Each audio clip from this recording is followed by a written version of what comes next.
पीले दांत वाली बहू। रंजना कभी ब्रश नहीं करती थी।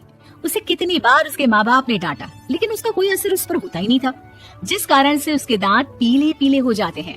शादी के बाद अरे बहू, वैसे तो तुझ में कोई कमी नहीं है, पर तेरे दांत इतने पीले कैसे है बेटा? कैसे मतलब? कोई सर्जरी थोड़ी ना कराई है। वो तो क्या नाम, मैं ब्रश नहीं करती थी तो पीले हो गए। अब क्या करूं? आप कहें तो लाल करवा लूं या फिर काले? यार ये क्या है, क्यों माँ से लड़ रही हो? लड़ रही हूँ? अरे मैं लड़ रही हूँ या ये बोल रही है कि दांत पीले है, पीले। अरे तपस्या थोड़ी ना की है इन्हें पीले करने के लिए। बकायदा ब्रश नहीं किया है 20 साल तक, तब जाकर। छी, कैसी बात कर रही हो? ये उस वक्त तो पीले नहीं थे जब हम लोग तुम्हें देखने आए थे। अरे तब साफ करवा लिया होगा डेंटिस्ट के पास जाकर। अब देखो कैसे पीले पीले लग रहे हैं। रंजना सास की तरफ गुस्से से देखती है। फिर शुरू हो गई पीले पीले पीले। अरे पीले तो तब भी थे जब मेरे हाथ का रसगुल्ला उड़ा उड़ा कर खा रही थी और बोल रही थी लड़की नहीं गुणों का खजाना दे रहे। अब वो लोग करते भी तो क्या करते, पीले दांत वाली बहू पल्ले पड़ी थी तो झेलना तो था ही। एक दिन कीर्तन में रंजना गाना गा रही थी। अरे कमला बहन, माँ का द्वार है, यहाँ तो सब शुद्ध होकर आते हैं, फिर अपनी बहू को ब्रश भी नहीं करवाती तुम। दूर से पीले पीले दांत भक्ति में बाधा उत्पन्न कर रहे हैं। अरे कोई 2 साल की बच्ची थोड़ी ना लेकर आई हूँ मैं बहू बनाकर। अच्छी खासी लड़की है, अरे कैसे करवाऊं ब्रश? ये तो उसे खुद करना चाहिए ना। अब माँ बाप तो इसके जैसे तैसे निपटा दिए, ये नहीं सोचा कि सास कैसे संभालेगी। सास बहू को लेकर घर आ जाती है, लेकिन सोच लेती है कि अब इसे लेकर कहीं नहीं जाएगी। अगले रोज बहू कहती है, अरे क्या हो गया, मंदिर नहीं जाना क्या? कीर्तन का वक्त हो रहा है। मेरी मधुर वाणी से कान्हा जी जागते हैं और सोते हैं। आप तो जानती है ना उनकी भक्ति में कितना मन लगता है मेरा। वो क्या है ना, तबीयत ठीक नहीं लग रही है मेरी, आराम करूंगी मैं। तबीयत ठीक नहीं लग रही? अभी तो मिथुन के गाने पर नाच रही थी आप, और अब बोल रही है कि तबीयत ठीक नहीं लग रही। अरे भक्ति में मन लगा लो सासू माँ, ऊपर जाना है, क्या मुंह दिखाओगी आप? हाँ? सास को बहू की बात पर गुस्सा आ जाता है। मैं क्या मुंह दिखाऊंगी, इसकी चिंता तो ना कर, समझी? अपने मुंह की चिंता कर, जो ये पीले पीले दांत लेकर हर जगह पहुंच जाती है। पता है लोग कितना मजाक बनाते हैं। ना जी ना, मैं नहीं जाना कहीं तेरे साथ।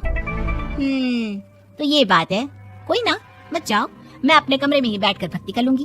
ऊपर वाला दांत थोड़ी ना देखता है, मन देखता है, भावना देखता है।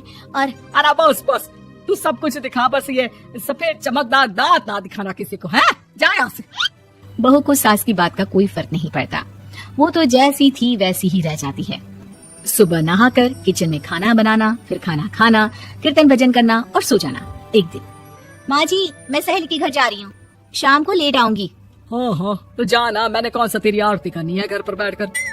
रंजना सहेली के घर जाती है, जहाँ वो पार्टी में जाने की तैयारी कर रही होती है। अरे शिखा, कहाँ जाने की तैयारी कर रही है? मैं गलत वक्त पर आ गई क्या? अरे नहीं यार, उल्टा सही वक्त पर आ गया। मैंने ये साड़ी और ज्वेलरी निकाली है यार, शाम को इनके ऑफिस की एक पार्टी में जाना है। बताना कैसा लग रहा है ये सब? नहीं यार, इस ड्रेस के साथ तो वो वाली ज्वेलरी अच्छी लगेगी। हाँ सही बोल रही है, मैंने ध्यान ही नहीं दिया। वैसे तो हमेशा से मस्त फैशन सेंस रखती है। तो बड़ा जाती होगी ना पति के साथ पार्टी में। रंजना कुछ नहीं बोलती, बस सोचती है कि यार काश ये बात सही हो जाती, पर मैं क्यों नहीं जाती पार्टी में? क्या इन लोगों की कोई पार्टी होती नहीं होगी? रंजना घर आती है और रात में पति से सवाल करती है, एक बात बताइए, आप मुझे किसी पार्टी में क्यों नहीं ले जाते? क्या आपके यहाँ ऑफिस में पार्टी नहीं होती? पति बेचारा क्या कहता कि दांत पीले हैं तुम्हारे इसलिए। अरे कोई पार्टी होती नहीं हम लोगों के ऑफिस में, तो कहाँ से लेकर जाऊं? और मार्केट, मॉल, कहीं वीकेंड घूमना, कहीं तो। अरे यार सारे हफ्ते में एक छुट्टी मिलती है, तो सोचता हूँ कि आराम ही कर लूं। क्यों? रंजना मन मार के रह जाती है। पहले कभी सास के साथ मंदिर जाया करती थी, लेकिन वो भी सास ने ले जाना बंद कर दिया। घर बैठी बैठी रंजना बोर हो जाती है। तभी उससे आइडिया आता है और वो मायके जाने का सोचती है। सासू माँ, 2 दिनों के लिए मम्मी के घर जा रही हूँ। अच्छा ठीक है, आराम से जा। और हाँ, माँ से कुछ अच्छी आदत सीख कर आना कि कैसे शरीर के हर बात की तरह दांतों की सफाई भी जरूरी होती है, समझी? शुरू हो गई ना आप। वो लोग आपकी तरह नहीं है कि छोटी छोटी बात का बतंगड़ बना दे। उन लोगों के लिए मैं मायने रखती हूँ, ना कि मेरे पीले पीले दांत। रंजना माँ को बिना बताए उन लोगों को सरप्राइज देती है, लेकिन जैसे ही वो दरवाजे पर पहुँचती है, अंदर देखती है कि घर वाले कहीं जा रहे होते हैं। अब माँ, काश रंजना दीदी के दांतों वाली प्रॉब्लम नहीं होती, तो वो भी हम लोगों के साथ चलती ना बुआ जी की बेटी की शादी में।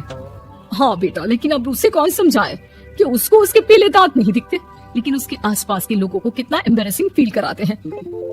मुझे तो कितनी बार उसके स्कूल की टीचर ने शिकायत की कि उसके साथ कोई लड़की बैठना भी नहीं चाहती, और ना ही कॉलेज में कोई उससे बात करना चाहता था। लेकिन पता नहीं क्यों उसे ये बात समझ में ही नहीं आती। कोई कमी नहीं है उस लड़की में, बस यही कि दांत पीले हैं। वो तो भला हो जीजा जी और उनकी माँ का, जो दीदी को जैसी है वैसे ही रखा हुआ है। रंजना को अपने घर वालों की बात सुनकर बहुत दुख होता है। वो सोचती है कि वो क्या करे, लेकिन फिर वो सीधा डेंटिस्ट के पास जाती है, अपने दांत चमकाती है और कसम खाती है कि वो रोज ब्रश करेगी। अरे क्या हो गया, तुम तो 2 दिनों के लिए गई थी ना, पर कोई ना, अच्छा है चलो आ गई तुम। रंजना सास के सामने आकर खड़ी हो जाती है और पूरी स्माइल करती है, उसके चमकदार दांतों को दिखाती हुई। चले मंदिर।